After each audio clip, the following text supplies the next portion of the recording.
ہمیں ظاہر میں اسباب نظر آتے ہیں، اس سبب سے عزت ملی، اس سبب سے ذلت ملی، مگر حقیقت میں اسباب نہ عزت دے سکتے ہیں نہ ذلت دے سکتے ہیں، ان کے پیچھے اللہ رب العزت کا حکم ہوتا ہے جو بندے کے لیے عزت اور ذلت کا سبب بن جاتا ہے۔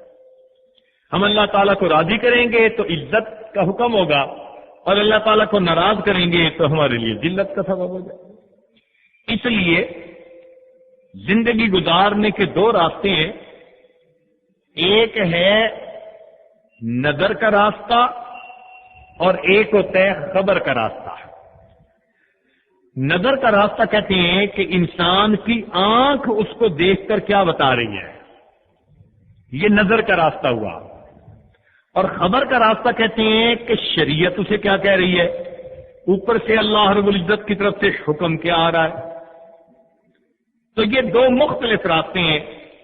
کافر وہ نظر کے راستے پہ زندگی گزارتا ہے اور مومن وہ خبر کے راستے پہ زندگی گزارتا ہے، اور ہمیشہ کامیابی اسی کو ہوتی ہے جو خبر پہ زندگی گزارنے والا۔ اب اس کی ایک دو مثالیں دے کر پھر بات کو آگے بڑھاتے ہیں۔ سیدنا موسیٰ علیہ السلام جادوگروں کے سامنے مقابلے کے لیے کھڑے ہیں، ان جادوگروں نے اپنی رسیاں ڈالی، یخیل الیہ من سحرہم انہا تسعی، ایسے لگا حضرت موسیٰ علیہ السلام کو کہ جیسے وہ رسیاں وہ چل رہی ہیں، سانپ بن کے چل رہی ہیں۔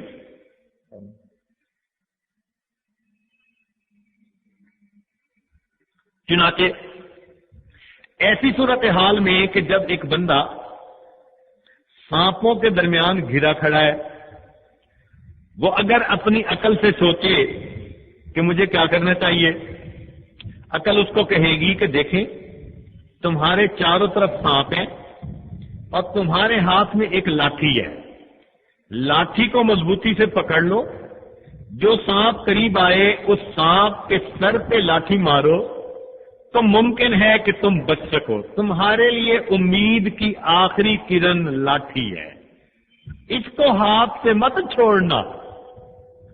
اب اللہ تعالیٰ کی طرف متوجہ ہوئے موسیٰ علیہ السلام، تو اللہ رب العزت نے اوپر سے حکم نازل فرمایا، ان الق عصاک، اے میرے پیارے موسیٰ علیہ السلام اپنی لاٹھی کو زمین پر ڈال دیجئے۔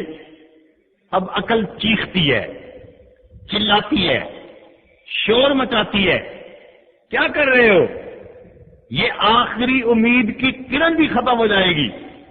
مگر حضرت موسیٰ علیہ السلام اللہ کے پیغمبر علیہ السلام تھے، انہوں نے وہ کیا جو اللہ کا حکم تھا، جیسے ہی عصا کو زمین پر ڈالا وہ اژدہا بن گیا اور اس نے ان تمام سانپوں کو کھا لیا، اور اللہ تعالیٰ نے حضرت موسیٰ علیہ السلام کو سانپوں سے بچا لیا۔ تو معلوم ہوا کہ کامیابی نظر کے راستے پر چلنے میں نہیں، خبر کے راستے پر چلنے میں ہے۔ اچھا آگے دیکھیے، حضرت موسیٰ علیہ السلام اپنی قوم کو لے کے دریائے نیل کے کنارے پہنچے، پیچھے سے فرعون بھی اپنے لاؤ لشکر کو لے کر آ گیا۔ ایسے وقت میں حضرت موسیٰ علیہ السلام کے جو ساتھی تھے وہ گھبرا گئے۔ قال اصحاب موسیٰ انا لمدرکون، کہا موسیٰ علیہ السلام کے ساتھیوں نے، صحابہ نے، کہ اب تو ہم دھر لیے گئے۔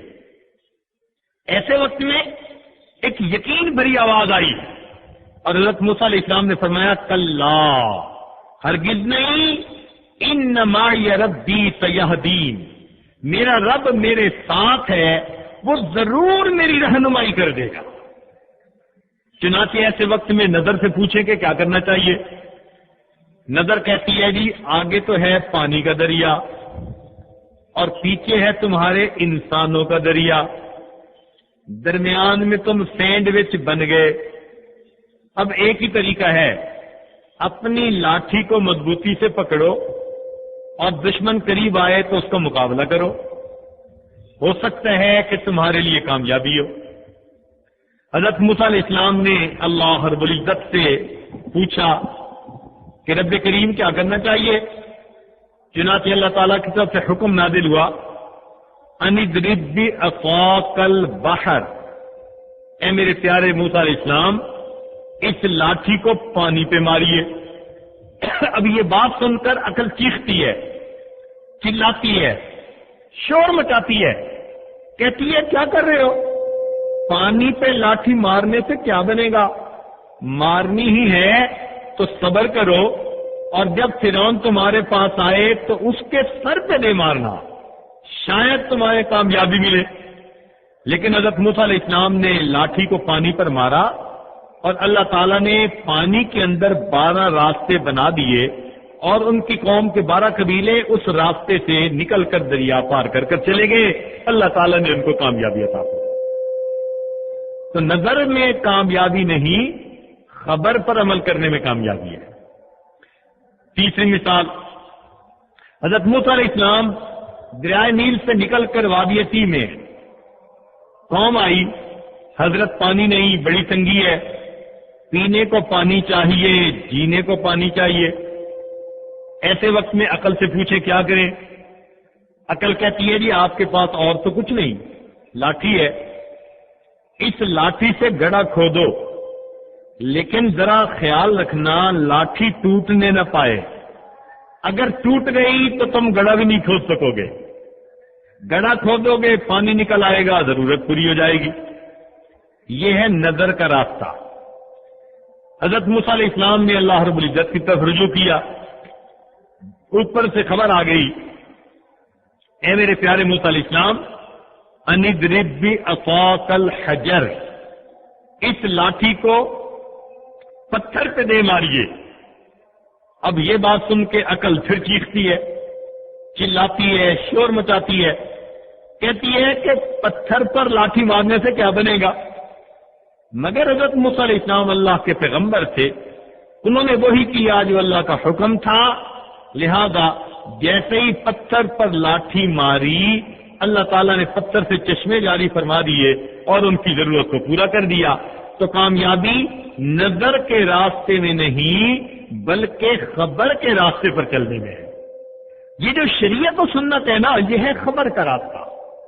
ہمارا کام ہے آنکھ بند کر کے اللہ کے حکم پر، نبی علیہ السلام کی مبارک سنت پر عمل کرتے جانا، اور عزت ہمارے لیے نکال دینا، یہ ہمارے مالک کا کام ہے۔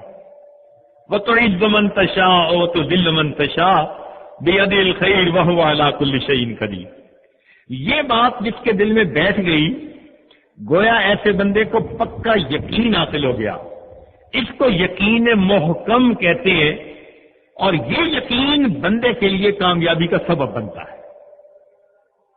اس کی وجہ سے بندے کی نظر اسباب پر نہیں رہتی، مسبب الاسباب کی طرف رہتی ہے، اور جس کی وجہ سے اللہ کی مدد اس کے ساتھ ہوتی ہے۔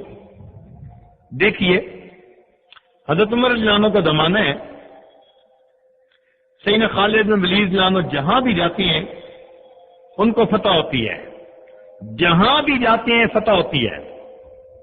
ایسے وقت میں عمر رضی اللہ عنہ نے ایک آدمی کو بھیجا رکا دے کر کہ یہ رکا عمر فاروق کو دے دیجیے، یہ رکا خالد بن ولید کو دے دیجیے۔ رکے میں لکھا تھا کہ آج سے آپ فوج کے سپہ سالار ہونے سے معزول ہو گئے، آپ کی جگہ فلاں بندہ سپہ سالار ہوگا۔ اگر آپ ایک عام سپاہی بن کر لڑنا چاہیں تو آپ کو وہیں لڑنے کی اجازت ہے، اور اگر واپس آنا چاہیں تو میرے پاس مدینہ آ جائیں۔ چنانچہ جب یہ رکا پہنچا اور خالد ابن ولید لانو نے اس کو پڑھا تو پڑھتے ہی انہوں نے چارج تو دوسروں کے حوالے کر دیا اور کہا کہ میں ایک عام سپاہی بن کر اللہ کے راستے میں لڑتا رہوں۔ اب کسی نے خالد ابن ولید لانو سے بعد میں پوچھا، حضرت آپ کے لیے تو بہت ہی مشکل بن گئی کہ آپ اس فوج کے سپہ سالار ہیں اور ایک لمحے میں سپہ سالاری ختم اور ایک عام فوجی بن گئے، ایسا کرنا تو بڑا مشکل ہے۔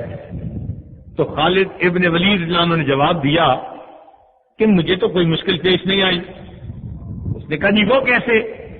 فرمانے لگے میں سپہ سالار بن کر جس خدا کو راضی کرنے کے لیے لڑ رہا تھا جب سپاہی بن کر لڑا تب بھی اسی خدا کو راضی کرنے کے لیے لڑ رہا تھا، تو مجھے تو کوئی مشکل پیش نہیں آئی۔ تو کسی نے عمر لانے سے پوچھا کہ امیر المومنین آپ نے یہ کیا کیا؟ ایک ایسا سپہ سالار مانا ہوا انسان مجاہد جس کے اتنی فتوحات ہو رہی تھی، آپ نے ظاہرہ کوئی بڑی وجہ بھی نہیں اور اس کو معزول کر کے امت کو ان کی صلاحیتوں سے محروم کر دیا۔ تو عمر لانو نے جواب دیا کہ امت ان کی صلاحیتوں سے تو محروم ہوئی، مگر میں نے امت کا ایمان بچا لیا۔ اس نے کہا حضرت وہ کہتے؟ فرمایا اس لیے کہ خالد رضی اللہ عنہ جہاں جا رہے تھے کامیابی ہو رہی تھی، فتوحات کے جھنڈے گاڑے جا رہے تھے، تو لوگوں کے ذہن میں یہ آ رہا تھا کہ خالد ابن ولید جہاں جاتے ہیں فتح ہوتی ہے، نگاہ اللہ سے ہٹ رہی تھی، بندے پہ جم رہی تھی، میں نے ان کو ہٹا دیا، فتوحات تو اللہ کی مدد سے پھر بھی ہوں گی چاہے کوئی سپہ ہوگا، لہذا میں نے ایک سپہ سالار سے تو محروم کر دیا، میں نے امت کے ایمان کو محفوظ فرما لیا۔ تو معلوم ہوا کہ صحابہ رضی اللہ عنہم کی بھی نظر یہی رہتی تھی کہ بھئی حقیقت میں اللہ رب العزت کی ذات پہ نظر ہونا چاہیے۔